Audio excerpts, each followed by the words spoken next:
안녕하세요, 여러분. 저는 김영석입니다. 사람은 어느 정도 나이를 먹고 나면 더 이상 자신이 옳다는 걸 증명하려 애쓰지 않게 됩니다.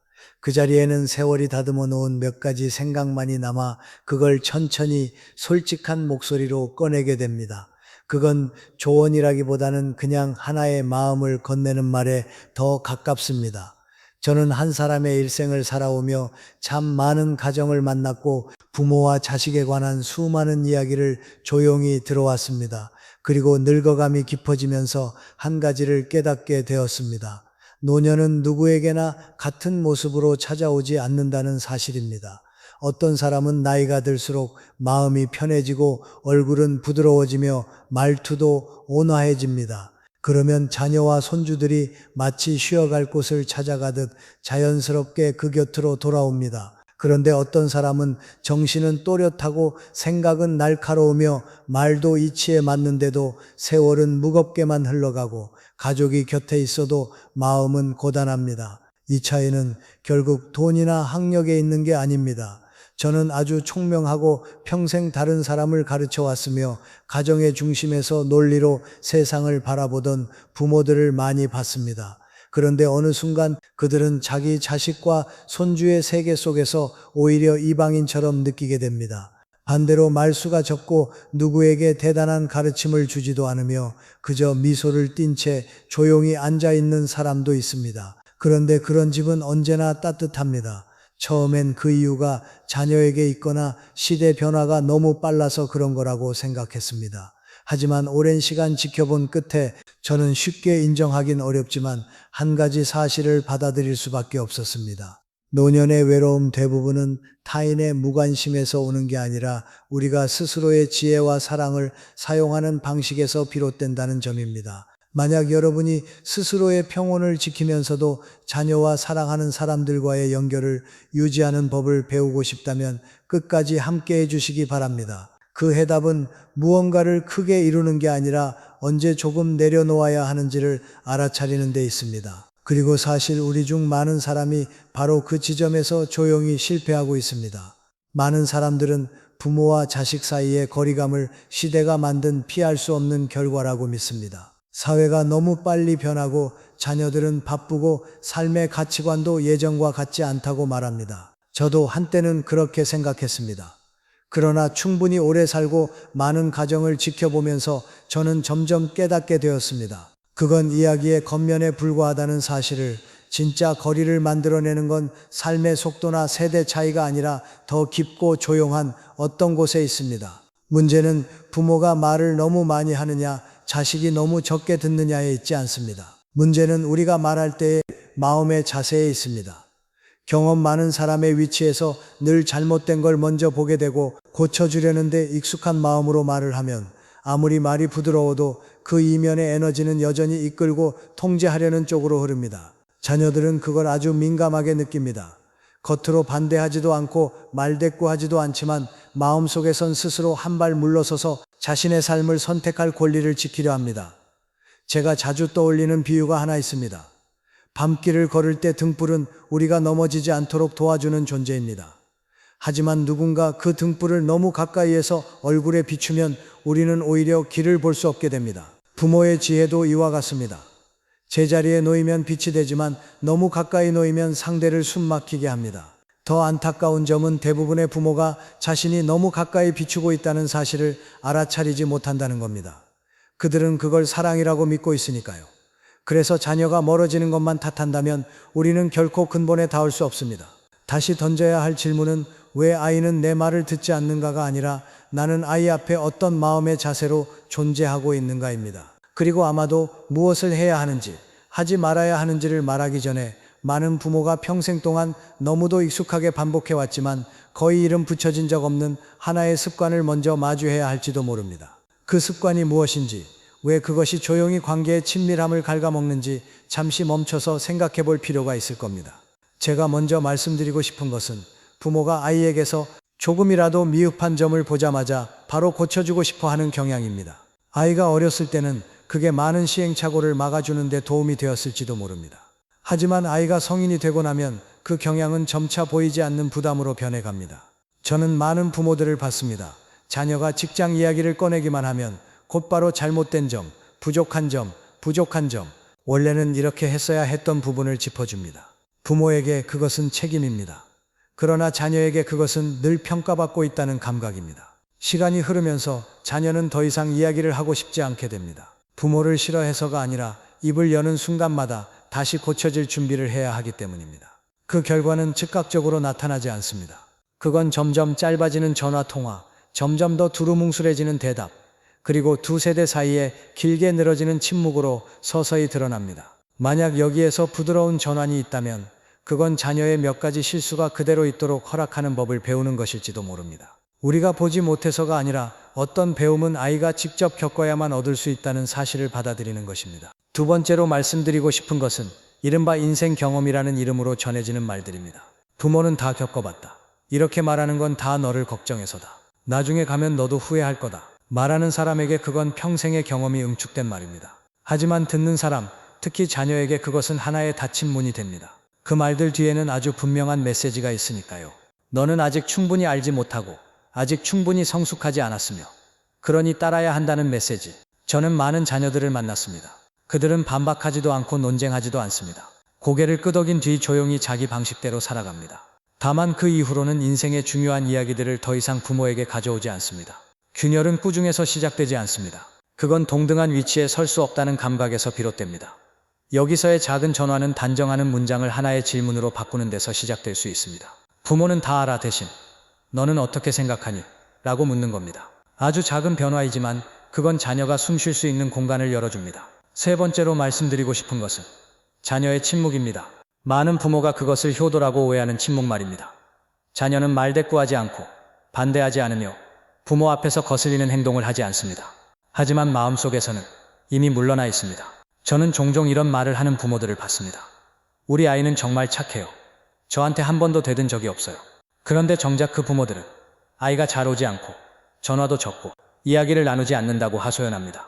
사실 사람은 자신의 생각을 말해도 안전하다고 느끼지 못할 때 침묵과 거리를 선택하게 됩니다. 시간이 지날수록 그 거리는 공간의 문제가 아니라 감정의 문제가 됩니다. 가족은 여전히 함께 있지만 친밀함은 더 이상 충분하지 않은 상태가 됩니다. 여기서의 전환은 자녀에게 더 많이 말하라고 요구하는 데 있지 않습니다. 부모가 말해도 판단받지 않는다는 감각을 만들어주는 데 있습니다. 이 세 가지 외에도 많은 사람들이 좀처럼 들여다보지 않는 더 깊은 층이 하나 있습니다. 그건 바로 부모 스스로가 자신의 역할을 잃을까봐 느끼는 두려움입니다. 아이가 어릴 때 우리는 중심이었습니다. 아이가 자라면서 그 중심은 서서히 이동합니다. 많은 사람들에게 이 과정은 아주 조용히 진행되지만 마음 한편에 공허함을 남깁니다. 우리는 여전히 또렷하고 여전히 지혜와 경험을 가지고 있지만 예전처럼 의견을 묻지 않습니다. 그로 인해 우리는 무의식적으로 더 많이 말하고 더 많이 개입하게 됩니다. 아직도 내가 필요하다는 걸 확인하려는 방식으로요. 하지만 바로 그 행동이 아이를 더 멀어지게 만듭니다.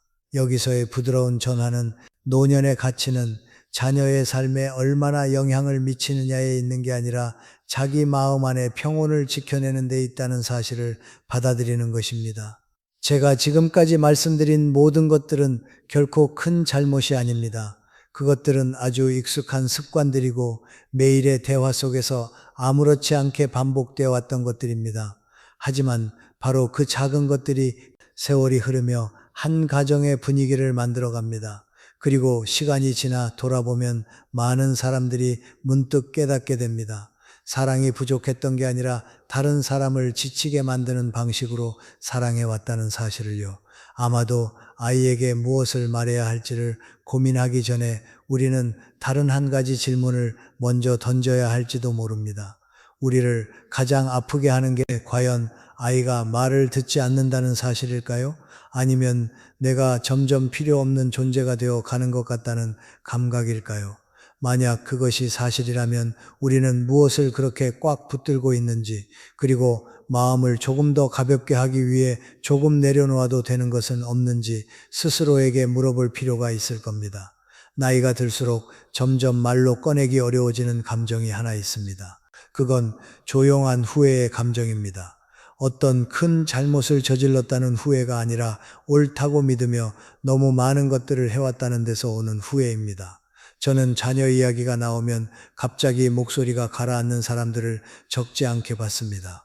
그들은 자녀를 탓하지도 세상을 원망하지도 않습니다. 하지만 그 눈빛 속에는 한 번도 제대로 답을 얻지 못한 질문 하나가 담겨 있습니다.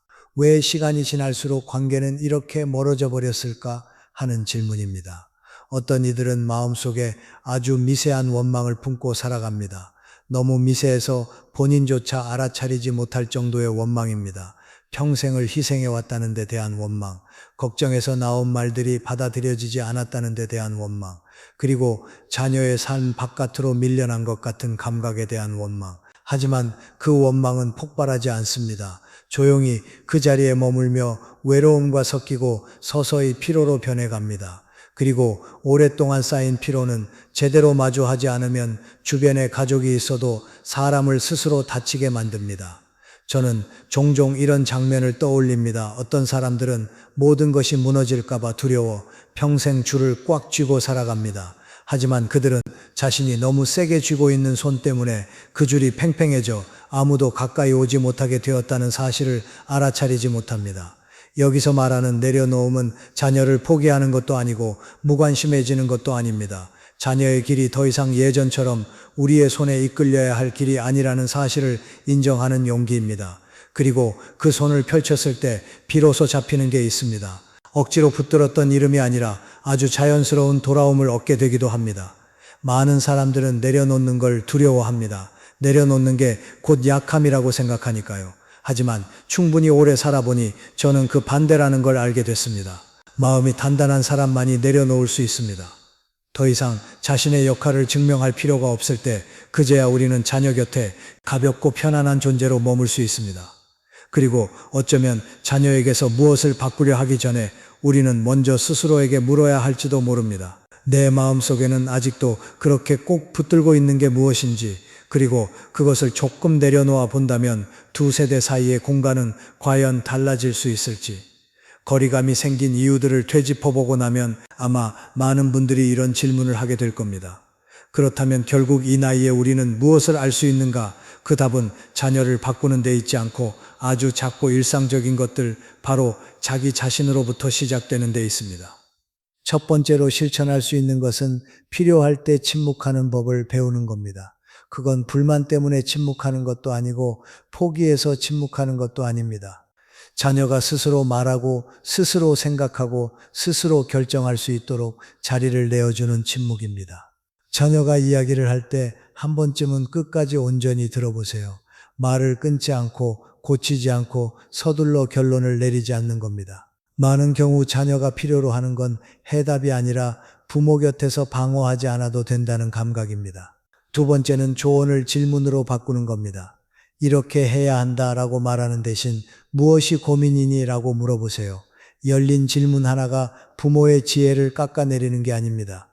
오히려 그건 자녀의 내면 세계를 존중하고 있다는 신호입니다. 질문을 받을 때 자녀는 자신이 동등한 위치에 있다고 느끼게 되고 그로부터 다시 나눔이 시작될 기회를 얻게 됩니다. 세 번째는 자기 자신을 위한 충만한 삶을 만들어 가는 겁니다. 노년의 삶이 자녀만을 중심으로 돌아가선 안 됩니다. 느린 일상의 리듬, 작은 취미 하나, 하루에 잠시 머무는 고요한 시간은 마음이 오래된 역할에 집착하지 않도록 도와줍니다. 부모가 자녀가 곁에 있어야만 한다고 지나치게 필요로 하지 않을 때 역설적으로 자녀는 오히려 더 쉽게 돌아옵니다. 이러한 것들은 한번 실천한다고 끝나는 일이 아닙니다. 그것들은 새로운 삶의 방식으로서 꾸준히 연습되어야 합니다. 그리고 아마도 우리가 존재하는 방식을 바꾸면 관계 또한 아주 조용한 방식으로 스스로 변해갈 겁니다. 문제는 단 하나입니다. 우리는 그 변화가 일어날 때까지 기다릴 만큼의 인내를 가지고 있는가 하는 겁니다. 여기까지 함께 오셨다면 아마도 여러분도 한 가지를 분명히 느끼셨을 겁니다. 노년에는 더 많은 옳은말이 필요한 게 아니라 마음이 숨 쉴 수 있는 공간이 더 필요하다는 사실을. 인생의 마지막 시기에 이르는 지혜는 우리가 얼마나 많은 좋은 말을 할 수 있느냐에 있는 게 아니라 이미 낡아버린 역할들을 얼마나 내려놓을 수 있느냐에 있습니다. 부모가 판단하는 사람, 고쳐주는 사람, 길을 이끄는 사람의 자리에 서지 않고 그저 경청과 존중으로 곁에 존재할 때 관계는 저절로 부드러워집니다. 당장은 아닐지라도 자녀가 느끼기엔 충분합니다. 부모 곁에서는 굳이 마음을 방어하지 않아도 된다는 감각을요.